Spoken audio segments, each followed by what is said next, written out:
우리 육신은 호흡이 없으면 죽게 됩니다. 영은 호흡이 없으면 잠드니까요. 영혼 육중 영은 하늘과 연결된 곳이에요. 그러나 죄성으로 인해 영은 하늘과 단절되고 잠들어 있어요. 기도는 하늘과 연결된 영의 호흡입니다. 하나님을 믿는다면서 기도를 하지 않는다면 끈 떨어진 영과 같아요. 불은 있으되 기름을 준비하지 않은 어리석은 다섯 처녀처럼 기도의 기름이 준비되지 않으면 예배의 불도 꺼지게 되어 있으니까요. 신령과 진정이 아닌 형식적인 예배를 하나님께서는 받지 않으세요. 예수님이 십자가에 우리 죄를 대속하시고 부활하셔서 시간과 공간을 초월할 수 있는 성령님을 보내주셨어요. 영이 깨어있는 자만이 성령님이 함께 하실 수 있고 성령이 충만하여야만 사명을 감당할 수 있어요. 영이 깨어나 하늘의 깨끗한 영과 함께 하려면 깨끗해야 하니까요. 그러므로 회개 없이는 천국이 없는 것이고 하나님의 역사를 체험할 수도 없는 것입니다. 예수님께서도 회개하라, 천국이 가까웠다고 하셨어요. 하나님과 소통하기 위해서는 마음이 깨끗해져야 하기 때문이에요. 예수님께서 오시기 전 구약시대에는 양이나 소, 염소를 잡아서 대신 죗값을 치렀어요.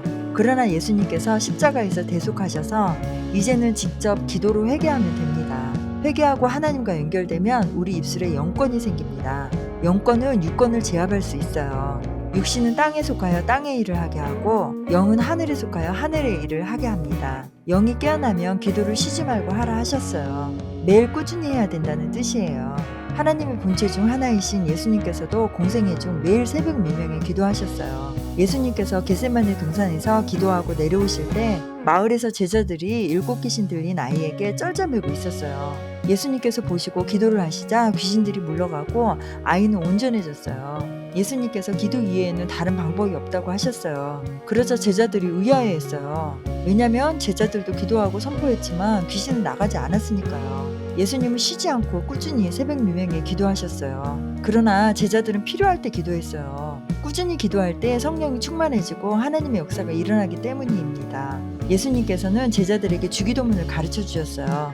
하늘의 법칙에 맞는 기도를 해야 하늘의 상달이 되니까요. 인간은 회개하지 않으면 죄성으로 인해 하늘의 법칙이 아닌 인본주의적 세상적인 기도를 해요.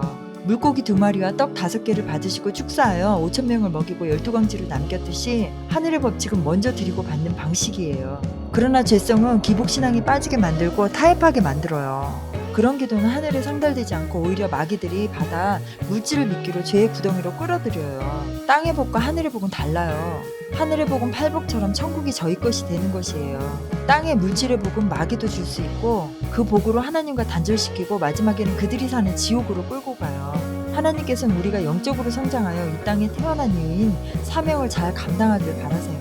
그래서 영이 성장하도록 고난을 허락하신 거예요. 고난을 기도로 극복한 자만이 영적으로 성장하여 하늘의 일을 할 수 있어요. 그래서 기도로 세상을 이긴 자는 고난이 축복이 되는 거예요. 하나님께서는 우리와 함께 하시기 위해서 예수님을 보내셨어요. 예수님께서 아무 죄 없이 우리를 대신하여 십자가를 지시고 피 흘려 대속하셔서 사망과 세를 이기셨기 때문에 우리는 그 공덕으로 예수님을 믿으며 구원을 받게 되는 거예요. 그러나 마귀가 심판받기 전까지 세상은 마귀에게 속해 있으므로 기도로 하나님과 연결되지 않으면 영은 잠들고 하나님은 도와주실 수가 없어요. 저는 새벽기도를 매일 해요. 제일 먼저 주기도문을 해서 하늘문을 열고 회개기도를 통해서 저 자신을 청소해요. 우리 몸도 하루만 씻지 않아도 더러워지듯이 회개 없는 더러운 마음에 깨끗한 성령이 올 수 없기 때문이에요. 마귀는 생각을 통해 들어와 우리의 마음을 더럽히기 때문에 매일 청소를 해야 해요. 회개 기도를 마치고 나면 방언으로 기도를 해요. 통병과 환상, 예언의 은사를 받았기 때문에 매일 성령님이 하시는 영적 전쟁에 동참하며 마지막 때인 세상을 위해 기도를 해요. 이 세상이 끝이라면 기도도 필요 없이 하고 싶은 것만 하면서 살면 되겠지만 이 세상이 끝이 아니니까요. 이 세상은 천국에서 하나님을 배신하지 않게 하기 위한 훈련 장소예요. 그러므로 훈련을 잘 받고 사명을 잘 감당한 자는 하나님께도 인정을 받게 돼요. 예전에 메르스 때 신비한 꿈을 꾼 적이 있어요. 커다란 방에 많은 사람들이 자고 있었어요. 저도 자고 있었는데 깨어났어요. 문을 열고 마루를 지나자 작은 방이 보였어요. 방문을 열자 작고 하얀 벌레들이 가득 있었어요. 그리고 바닥에 아기가 구유에 누워 있었어요. 벌레를 싫어해서 들어가지 못하고 있는데 말벌같이 생긴 독중 3마리가 아기를 향해 날아가고 있었어요. 너무 놀라서 방에 들어갔는데 탁자 위에 스프레이 같은 것이 있어서 뿌렸는데 하얀 연기 같은 것이 뿌려졌어요. 그러자 독중들은 떨어져 죽고 작은 벌레들도 사라졌어요. 그래서 아기를 안고 나왔어요. 꿈이 신기했지만 알 수가 없었어요. 새벽기도 가서 하나님께 물었어요. 잠든 사람들은 기도자들이라 했어요. 작은 방은 대한민국이라 했어요. 아기는 대한민국 국민이라 했어요. 독충들은 지도자들에게 붙은 악한 영이라 했어요. 스프레이에서 나온 하얀 연기는 깨어있는 기도자들의 기도라 했어요. 깨어있는 기도자들의 기도를 통해서 대한민국 국민들을 구할 수 있다고 하셨어요. 그리고 환상에 동그란 광장이 보이고 캄캄한데 하늘에서 빨간 불들이 쏟아졌어요. 전쟁이 난 것 같이 보였어요. 그러자 커다란 하얀 애가 떠서 지구 바깥으로 나가더니 지구 안으로 들어왔어요.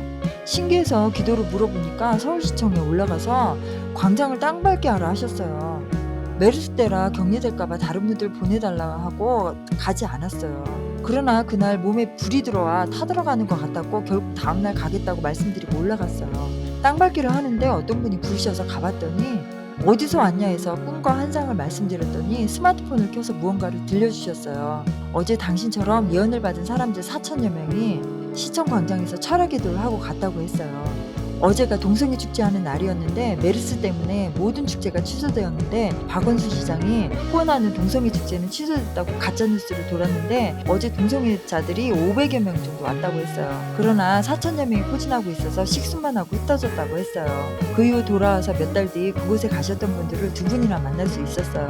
하나님의 명을 직접 들을 수 있는 숨은 용사들이 4천이나 있었던 거예요. 그 이후 메르스는 종식되고 동성애자들을 옹호하는 차별금지법도 통과 직전에 무산됐어요. 그때 하나님께 물었어요.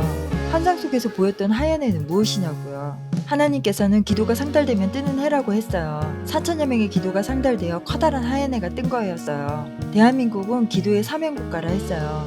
그래서 유일하게 새벽기도가 있는 거였어요. 세상을 바른 길로 인도하는데 대한민국을 들어서 쓰신다 하셨어요. 성경에 깨어 기도하지 않으면 마귀가 우는 사자처럼 삼킬 자를 찾는다 했어요. 세상에 속하느냐 하늘에 속하느냐는 우리의 선택에 달렸어요. 회개하여 하늘에 속한 자가 되고 영이 성장하고 성숙하여 하늘의 쓰임을 받는 자가 세상을 가장 가치 있게 사는 인생 같아요. 훈련 장소에서 훈련받지 않고 물질과 쾌락으로 유혹하는 땅의 영에게 속아 헛되이 보낸다면 죽음 이후에는 가장 불쌍한 영혼이 되지 않을까 싶네요. 길게 살아봐야 100년도 못 사는 인생인데 바른 마음으로 영혼의 세계도 볼 수 있어야 되지 않을까 생각됩니다. 깨어있는 바른 기도로 성령 충만하여 지금도 일하시는 하나님의 역사를 체험하시며 천국 백성으로 천국의 복락 누리시기를 기원합니다. 감사합니다.